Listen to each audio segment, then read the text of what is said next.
Aujourd'hui, quatrième épisode avec Luigi et Becky de Toretti Homestead. Après avoir fait le tour de leurs différents jardins, ils vont nous parler de leur serre solaire passive autoconstruite et de leur espace pour leurs semis. So when we built our barn here, we decided that we face south this way, so it only made sense to build something there that we could extend our growing season. We were really lucky because all of the windows and the glass for the building, except for the front side, were all recuperated from our neighbors. Our neighbors gave them to us. Yeah, different neighbor. Then one neighbor had the glass for the top. Another neighbor had all of the windows. Yeah, and so it was.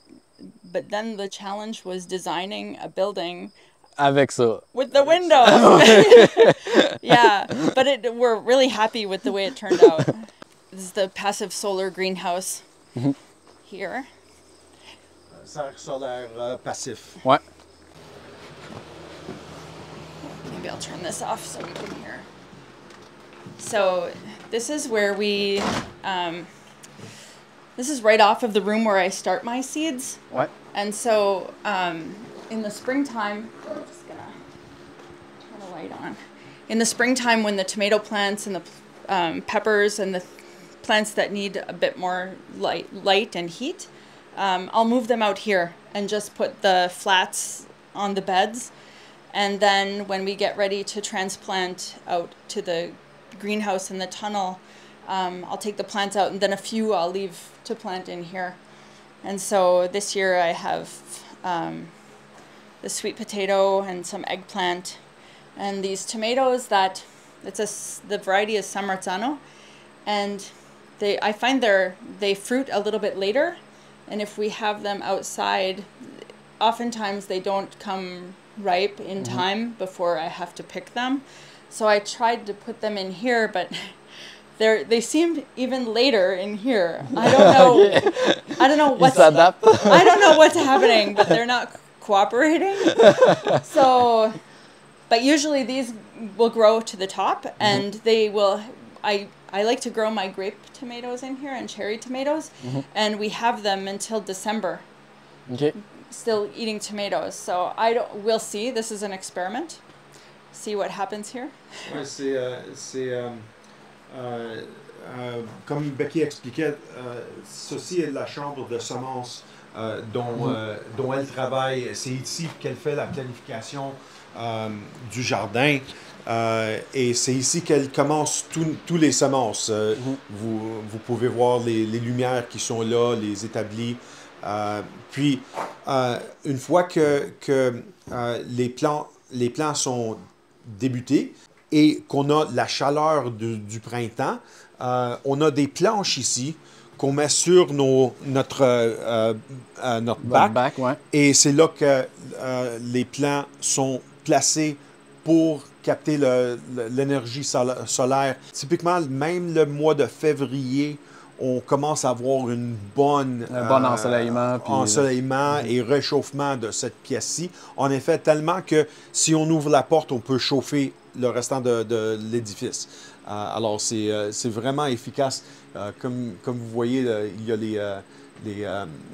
du verre. Non, c'est pas du verre. C'est du plexiglas? C'est pas un plexiglas, c'est du vitre tempéré. Okay. Tempered glass qu'on a placé. Alors, l'ensoleillement est très efficace. Puis, on perd la nuit, on perd la chaleur assez vite. Ça serait bien d'essayer de avoir comme un rideau qui couvre. Exactement. Okay. Mais quand même, l'ensoleillement réchauffe cette partie-ci, puis on peut réchauffer l'édifice aussi. Et avec les planches, c'est là qu'on place nos tomates, tous nos plants pour le jardin.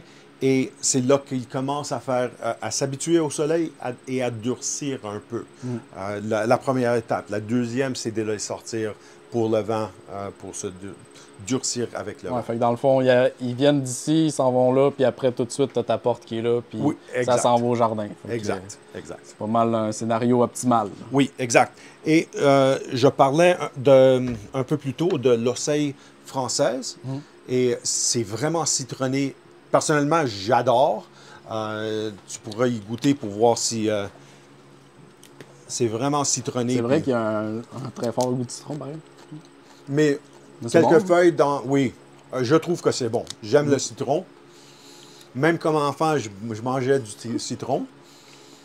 Mais 2-3 feuilles comme ça dans une salade, ça rehausse la saveur beaucoup.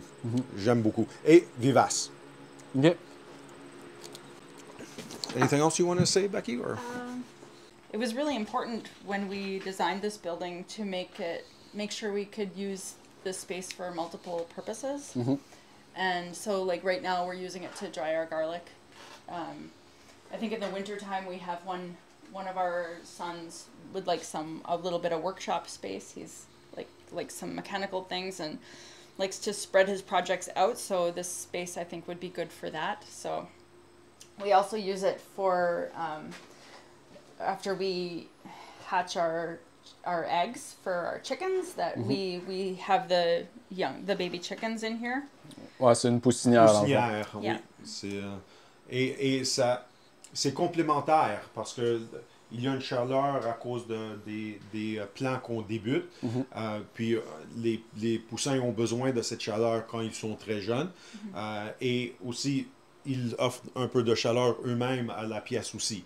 Alors, c'est une très belle combinaison d'usage. Ouais, ça arrive dans le même temps, puis vous pouvez vous occuper rapidement des deux en même temps. Oui, effectivement, ma conjointe passe beaucoup de temps ici avec les semences, puis peut-être pas journalier, mais au moins aux 2 jours. Quand les poussins sont ici, on est ici chaque jour aussi. Mais il y a toujours un va-et-vient continuel. un va-et-vient. Alors, c'est facile à observer, voir qu'est-ce qui se passe, que tout est bien. Oui, s'il y a quelque chose, on s'adapte. Yeah.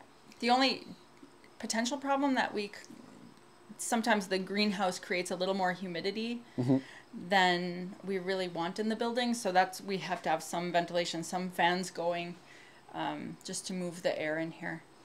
But but so far so good. Like this is it's all an experiment. Ouais. But this is a good one. I'm really happy with this. Et l'hiver, when did you plant those spinach last year? It was November or October? After I pulled the tomatoes out in October. But I started them earlier than that. But the spinach? Yeah. Oui, c'est vraiment intéressant parce que on peut planter les épinards en octobre puis avoir un verre qu'on peut consommer jusqu'à décembre. Oh, ouais, t'as de la verdure jusqu'en décembre. yeah, là. ouais. and then they kind of go to sleep a Ça little va bit. en dormance après ça. Puis la fin février, début mars, whoosh, ça fait une poussée. Ça puis repart, ouais. ça repart, puis on mange de nouveau. Fait qu'il y a juste janvier, février quasiment qu'il n'y a pas de verdure fraîche, si on veut. Ouais. Yeah, the biggest problem I have with this greenhouse are the aphids. Oui, oui. Aphids, Les c'est quoi? pucerons, Ok, les ouais, pucerons, ouais. Yeah. dans des conditions qui sont Because it's secs dry. Yeah, and hot. et chauds, c'est une situation qui est parfaite pour les pucerons.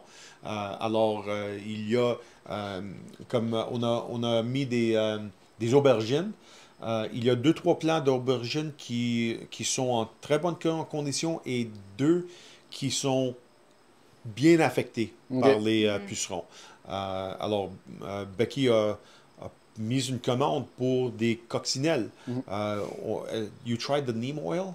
I tried an insecticidal, a bio-insecticidal spray, OK. but it just was a lot of work to come out and to spray. Parce qu'il fallait l'asperger souvent, c'est ça? Il fallait l'asperger souvent, puis ça a besoin je crois que ça a besoin de cette humidité, puis ça sèche très très vite. OK. Alors, elle a décidé d'inviter des prédateurs. Elle a mis une commande pour des coccinelles. Puis, elle les a laissés sortir. When did you order those? A few weeks ago? 2 weeks. Il y a 2 semaines. 2 weeks. Puis, là, il y a beaucoup de larves qui sont présentes. Yeah. Alors, il commence à faire un peu plus de contrôle sur les pucerons. Une des plants d'aubergine s'est remis. L'autre est encore un peu sec, mais j'espère que ça va se remettre aussi. Mais comme elle dit tout le temps, c'est un it's an experiment. C'est un experiment. Si ça va mal, it's an experiment. So. Dans le prochain épisode, Luigi et Becky de Toretti Homestead vont nous faire la visite de leurs installations pour l'élevage des poulets, des canards, des moutons ainsi que des cochons. Pour en apprendre davantage sur Luigi et Becky, les liens sont en description.